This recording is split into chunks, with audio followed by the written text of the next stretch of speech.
everybody, this is Charles Morgan, editor of Coinweek, and thank you for joining us on Coinweek Streaming News. It is Wednesday evening, 10:40 at night in the East Coast, 7:40 in the evening if you're on the West Coast. And before we start, I'd like to thank NGC for sponsoring the program. We're in our new studio. I don't know, I have my 4K camera on, and we're actually streaming not on the webcam right now. I'm really happy about that. We can get more close-up shots and show you more detail of some of the coins. I'm going to have a great program for you tonight, and we're going to talk about Carson City Morgan Dollar struck in 1883, and I'm going to show you how to grade the coins in the raw from MS62 to MS66. I'm going to cover the populations in mint state, proof-like, and deep mirror proof-like, and I'm going to go over the price points. The great thing about the 1883 CC Morgan Dollar, it's one of the two more common Morgan Dollars that were sold during the GSA sales in the 1970s and 1980s, which means that you don't necessarily have to buy one on the market that's already been graded by one of the major services. You can actually find them in the raw, and if you know what to look for, you can actually make a pretty tidy profit, either by having a nice coin in your collection or by selling it to a reputable dealer or another collector. Before we start, I'd like to ask you if you like our content and have seen any of our videos and want to see more and keep up to date with everything that we're doing on Coinweek, to like and subscribe like our video, subscribe to our channel, and if we get to 50,000, assuming we will, we're well on our way. Once we get to 50,000 subscribers on the Coinweek YouTube channel, I am going to be giving away this coin as part of our weekly giveaway. You know, Coinweek has been giving away typically a silver coin every week for, in the last 5 years. Every week, consistently. If you go to coinweek.com, you'll see a link to our giveaway page. But we very seldom give away gold coins. They're very expensive. As you know, gold is now at $1,880 an ounce. So this is a 1909D half eagle with the Bella Leon Pratt Indian design, and this will be our weekly giveaway the week we hit 50,000. I think we're at 34,000 or something right now, so we're not far away, and you certainly could help us get there, and I'm going to promote that coin until we reach that number. Also, you definitely want to check this out if you haven't. If you collect world coins, Hubert Walker, Coinweek assistant editor, and I spent about 18 months writing and researching the latest Whitman book. It's a classic already. It won the 2020 NLG Award for Best World Coin Book, and that is the 100 Greatest Modern World Coins. I have a copy here. I have a few left in my office. I've pretty much given them away to a bunch of my colleagues and friends. So this might be the one I get to read when I have to look up some of the great world coins that were struck in the 20th century. Also, my friend David Fanning, speaking of books, sent me a great book this week that he recently wrote and published, Ancient Coins and Early American Auctions, 1869 to 1939. American collecting at this period of time was in its infancy. And it's a great overview of auction catalogs, mini plates from very rare antiquarian auction listings, and commentary. David Fanning worked with the great John W. Adams to put this together using some of the material from the Adams Library, I'm sure, which Colby and Fanning sold a few years ago. But this is a great book that just came out, and I invite you to check it out. You can order a copy for yourself if you collect ancient coins at numislit.com, and that's Colby and Fanning's website. So let's get started.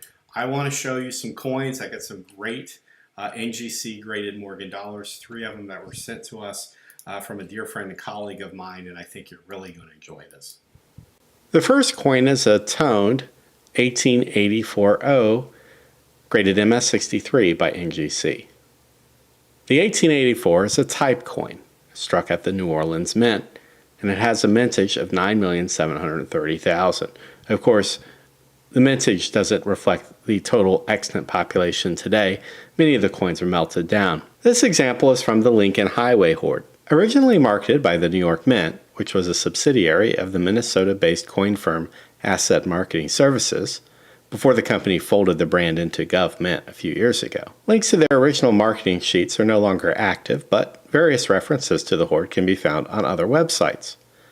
One claims that the 8,000 coin hoard was assembled by a central Pennsylvania man would secure the coins at about the time of the Treasury releases in the early 1960s. The reference to the Lincoln Highway is a call out to U.S. Highway 30, a 3,000-mile stretch of highway that cuts through rural Pennsylvania as it connects Atlantic City, New Jersey to Astoria, Oregon. Scouring the internet for other dates that were located in this hoard, we see that the 1879S, 1881S, 1882S, 1883O, 1884O, this coin, 1885, 1885O, 1887, 1888, 1898O, 1899O, 1901O, and 1902O were all found and marketed in this hoard. This may not be a comprehensive list, but it suggests that the coins were either stored in mixed-date bags or the accumulation took place piecemeal. Something else interesting is that each date and mint mark in the hoard has a different NGC cert number prefix and suffix that probably relates to the order in which the coin was certified. I don't know if this is going to be of any use to the average collector, but it is a helpful way for the truly devoted to deconstruct the hoard and its grading sequence. Enough with the inside baseball. While the coins have a special pedigree on the insert, the Lincoln Highway hoard pedigree is less important than the coin itself. This is an MS-63 example, but it is not an average one.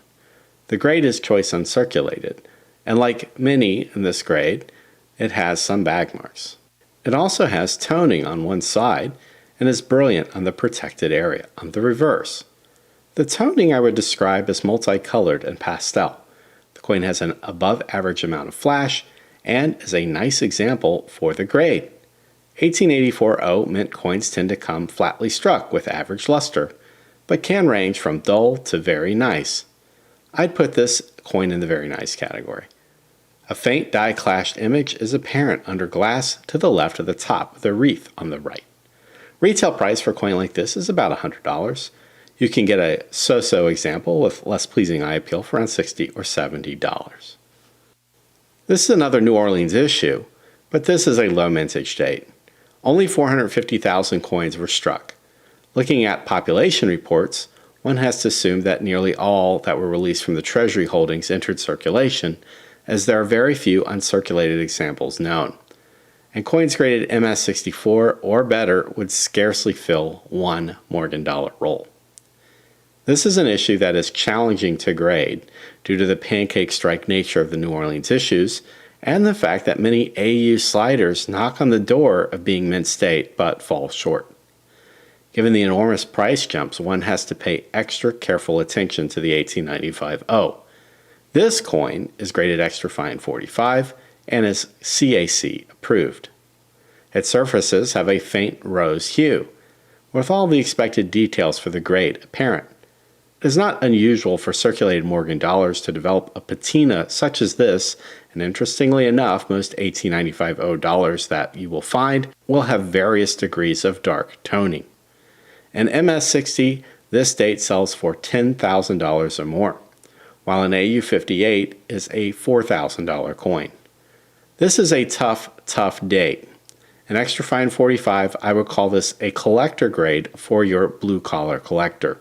Certainly better than a hole filler, and I think Russ Augustine has this example available for sale on his website for $525.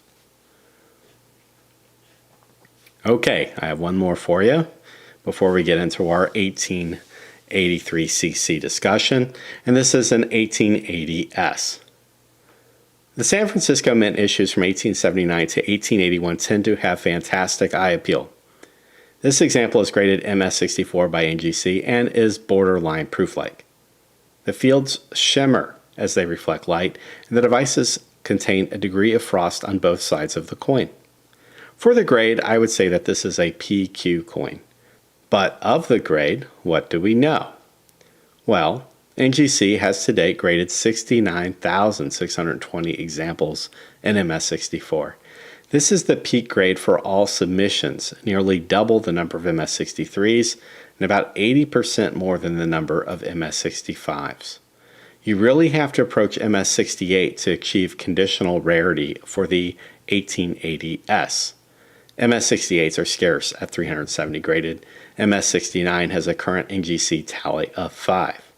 I mentioned PL. This is nearly PL and doesn't get that NGC designation, but factor that only 5% of all 1880S dollars graded by NGC do receive that designation. The run-of-the-mill 1880S and MS64 will cost you about $80 to $100, and mostly because they're very attractive coins. This one, I believe, carries a price of about $125 for the premium eye appeal and that nearly proof-like luster. It's a very interesting coin. And I'd like to thank longtime Coinweek sponsor and article contributor Russ Augustine for providing these coins. You can see these coins and others like them on his website at www.aucm.com. Those are great coins. I thank Russ. I asked him to send me about 5 or 6 nice mixed state coins so I could share them with you guys. And he went off the top rope, completely suplexed me with a box of 16 super nice coins. I got more of them I'm going to show you next week, but those are the 3 Morgan Dollars he set me up with. So let's talk about the 1883 CC Morgan Dollar. I prepared a few slides for you guys. We're going to go step by step from MS62 to MS66. I'm going to leave out the 60s and 61s, these sort of nebulous, mostly damaged coin grades. And we're going to leave the finer points of 67 and above, for people who want to buy these coins at high-end auctions.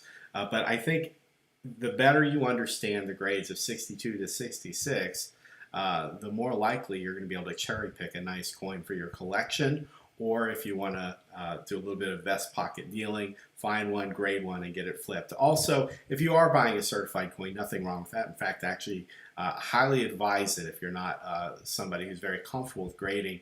The explanations I'm going to give you for each of the grades will help you understand why you are paying an incremental price premium for each step of the mint state scale. So I'm going to start here. I have some nice illustrations, photographs that were supplied to me by my friends at NGC, and we're going to start with MS62, and I have a few notes prepared. I want you to know, as we talk about these coins, that I'm also going to talk about populations, because I think the population data is important, because the populations tell you of the coins submitted. This does not mean the coins that are in the wild. The coins submitted tend to be coins either in bags, which means that the submitter doesn't necessarily know what they have in the bags. They send them bags in to get the whole bulk deal graded. Or these are collectors or dealers submitting coins that they think are nice enough to be put into a coin encapsulation and then sold on the market for a profit. Any coin that costs more money to be graded than it is worth to acquire the raw, and that you can sell for a profit, is what we at Coinweek call the terminal grade, which means that it's not profitable to do that, which is why some coins will always stay in the raw. MS62 for Morgan Dollar, I believe under certain circumstances, is profitable, but you have to be able to acquire the coin for less than the retail cost of selling it in the grade with the encapsulation. Now, if you buy an already encapsulated coin, you don't have to worry about the grading fee because it's already been baked into the price, or somebody else has paid that and you're getting the coin. So here we're looking at an MS62. And the grading matrix, we have brilliant mint state at 62, proof-like, which will have about 3 inches of reflectivity on the fields, and deep mirror proof-like, which will have double that, about 6 inches of reflectivity. So at MS62, we have 4,462 coins graded by NGC with about 10% in proof-like and about 8% in dimple. So the price for an MS62 is roughly about $235.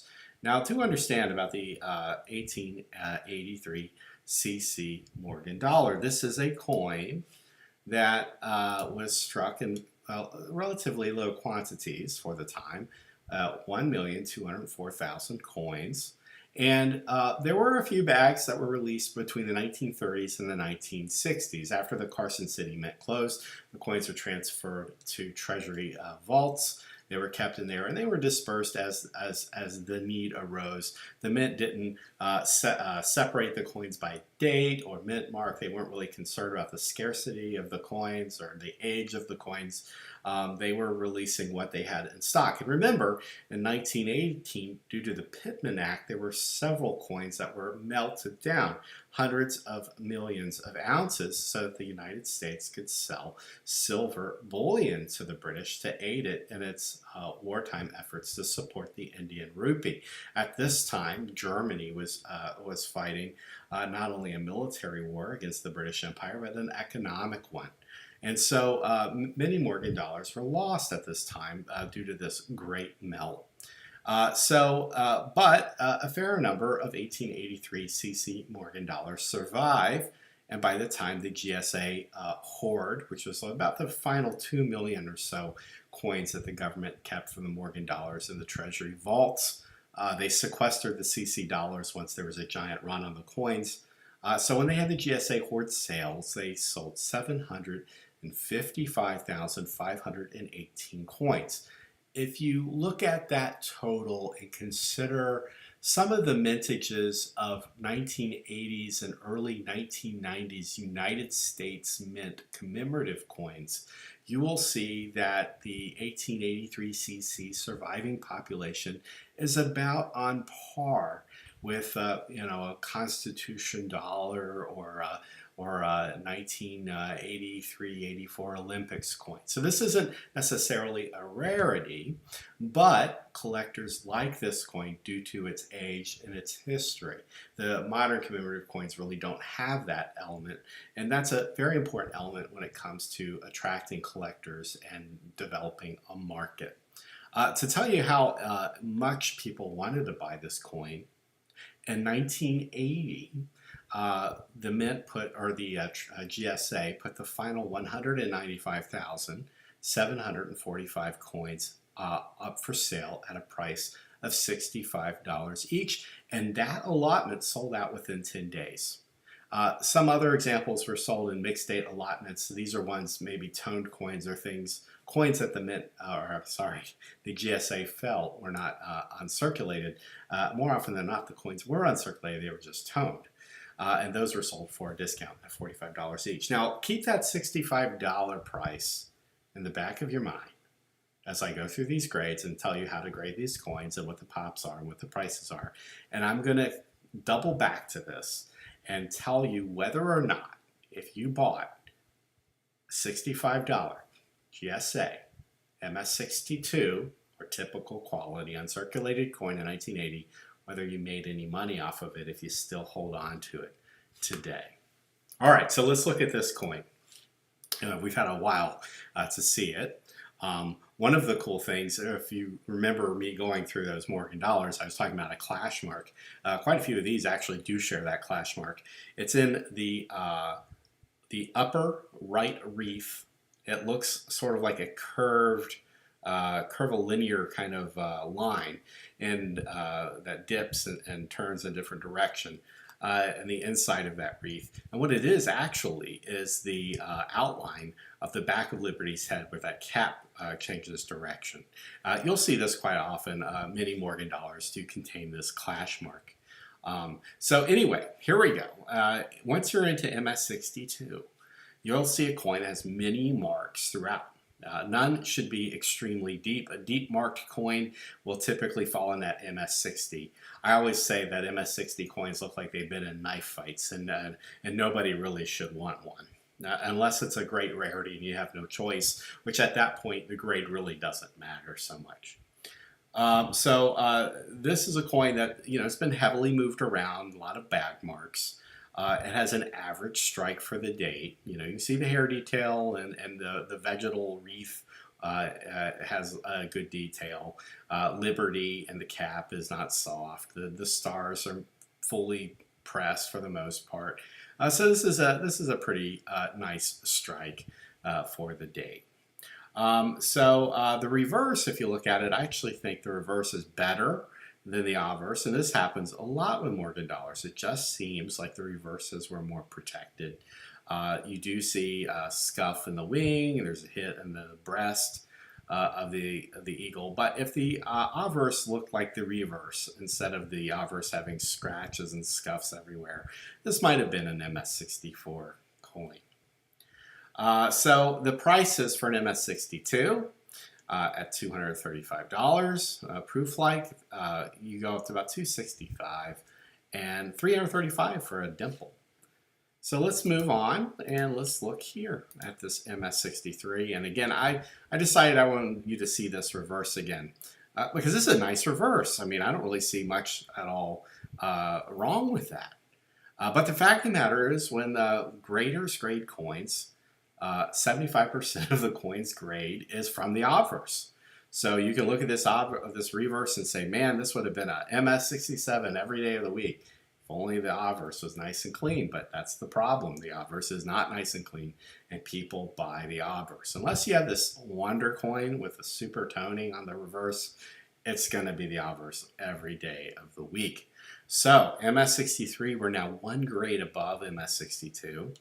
And we're looking at 16,296 graded with 1,354 in proof like and 882 in dimple. So there's about 1/4 of the MS63s in proof like than there are all of MS62s. So that's something to keep in mind. So you start to see that the typical grade of an 1883 CC from the GSA hoard is nicer than MS62. So I would say I would avoid the MS62 grade. It's not really something you want to really be involved in because this coin is only about $15 more expensive and a whole grade up. So at MS63, you'll still see a lot of visible marks. This coin has certainly marks on the obverse. The coin should no longer look like it's been abused, though, in the bag. This should just have typical marks for a coin that's, you know, seen some stacking or bag rub. And the reverse of the coin, again, protected, so you're not going to make your money there. But this is what we call, I guess at this point, a choice uncirculated coin. And this is, you know, more or less a typical type of grade. And we're going to look up close and see the scratches on the obverse. You see, there's enough of them there that you would say, yeah, no, maybe this coin doesn't appeal to me. You know, maybe you don't like these streaky marks on the cheek. Maybe you don't like that scratch there. But you see in the fields, it's like scattered, but very light marks throughout. So let's move on. And we're going to hit MS64 grade. I got a close up here for you. All right, so remember how the MS63s had about 16,000 graded. MS64 is really the typical uncirculated grade for a graded 1883 CC. You have 21,030 coins graded in the mint state attribution. In proof like, you have 1468, so about on par with the 63s. And in dimple, you have 920, which is again about on par. For an MS64, you're going to pay roughly about $275. So the difference between the 62 and the 64 is a whopping $35. Okay, and in proof like, you're looking at about $335, and dimple, you're looking at about $500.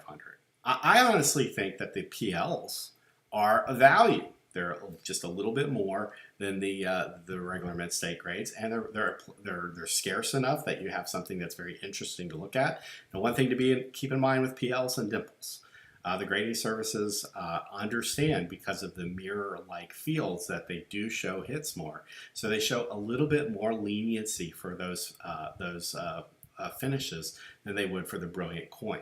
So you do want to find a nice 64 dimple or a nice 64 PL. All right, so let's move on up here and talk about the MS65. And now we see some real changes from the 62-63 grade. Most visibly, you will see that Liberty, her face is getting more and more attractive as the scratches and hits become fewer and fewer. They're still there, but not as prevalent. At 65, you're getting what, you know, we consider to be a nice coin.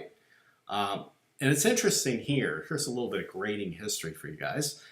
When the ANA was sorting out what to call all of these mint state grades in the late 70s and the early 80s. In fact, the Board of Governors voted on this because they were basically making a business grading coins. It started with the ANA Authentication Bureau, and then it became ANAX eventually. So they were voting on what to call these coins. And when they get to MS65, the grade title they wanted to give it was uncirculated choice. Now, if you go back to like what you're thinking, you're like, well, wait a minute, Charles, choice uncirculated, that's MS63.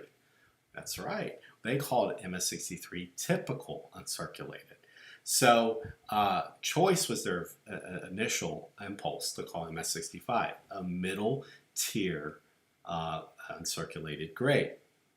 MS67 was what the ANA called uncirculated gem. Now that isn't what happened with the industry. The industry adopted gem as MS65 and superb gem as MS67, and you could make the argument from a marketing standpoint, gem and superb gem sound better than choice and gem. So that's why things happen the way they do. If they sound better, it brings more money for the industry. But if you think about it, we have seen an evolution, I think, in the way we view coins, especially the way investors view coins, where MS67 really has become the gem grade, because that typically is the grade. For some issues, it's not the top of the line. I mean, there are 68, 69 Morgan dollars, but that does represent like a very nice coin. And obviously for some coins, you never get that high. There are coins with 65s and 66s being the finest available. But, you know, for a coin that has some availability, 67 really has become the gem coin. And that's just my opinion. That's not speaking for our sponsor or for any other dealer, but that's just based on my observation, and you may agree or disagree with that assessment. But let's go to the POP report here, MS65. So if MS63 and 4 had about 16,000 and 21,000, we see a drop off, about 50%, 55% drop off really, in coins graded at the MS65 level. So we're on the downward slope of predicted grade outcomes for these coins. You have 9,651 65s, 546 PLs, and 297 dimples. So now we're starting to get to sort of a conditionally difficult grade to find in the wild. Your price points still are fairly reasonable for a coin with only about 10,000 available. An MS65 1883cc, and I understand this picture is an AD2. I didn't have an 83 picture for you, I'm sorry. But an MS65 83cc is about $400, and PL $450, and dimple $950. So those 3 inches, those extra 3 inches of reflectivity doubles the price. So I am still a firm believer that the PL65, just like the PL64, is a good value for your average collector. And, you know, like I said, we're looking at a coin that is nice. This is an attractive coin. This would be, for me, if I was putting together a set, a type set, not a date set, but a type set where I wanted a nice example of the peace dollar, the Morgan dollar, and some of the other classic U.S. coins. You know, and I didn't have $1 million to spend. I think this is the grade level I'd want for a CC Morgan dollar. A 65, a nice solid 65 with good eye appeal, at a minimum. And again, I'm gonna point out that reverse again so you can see that clash mark, because this one also had it. So they must have clashed this die early, struck a bunch of coins with it. Remember, there's only 1.2 million, so I mean, it's possible many of these coins are struck on the same die. All right, let's move up to MS66. So in MS66, now we're getting into, I would say, conditionally scarce-ish. It's not under 500 or under 1,000, which is where I think you're really getting scarce. But this one only has 1,970 graded MS66. And this is after 30 years of grading, folks. So 119 at proof-like and 43 at dimple. So dimples are definitely scarce. At mid-state finish, the regular grade of 66, you're talking about a $650 coin. So you see a $250 bump from 65 to 66. In proof-like, you're at $1,000, and at dimple, you're at $2,200. So, you know, pretty much at this point, you're paying about 35-40% premium for that PL and then over 100% premium to go from PL to dimple. The 66 are going to, obviously, you want these to look much nicer than a 65. You see that the scuff marks on the cheek are almost essentially gone. You do see some very, very light contact marks there. On the reverse, there's some discoloration of the eagle, and there's that dark sort of spot in the wreath. I don't really like this coin as a 66 that I would buy, to be frank with you.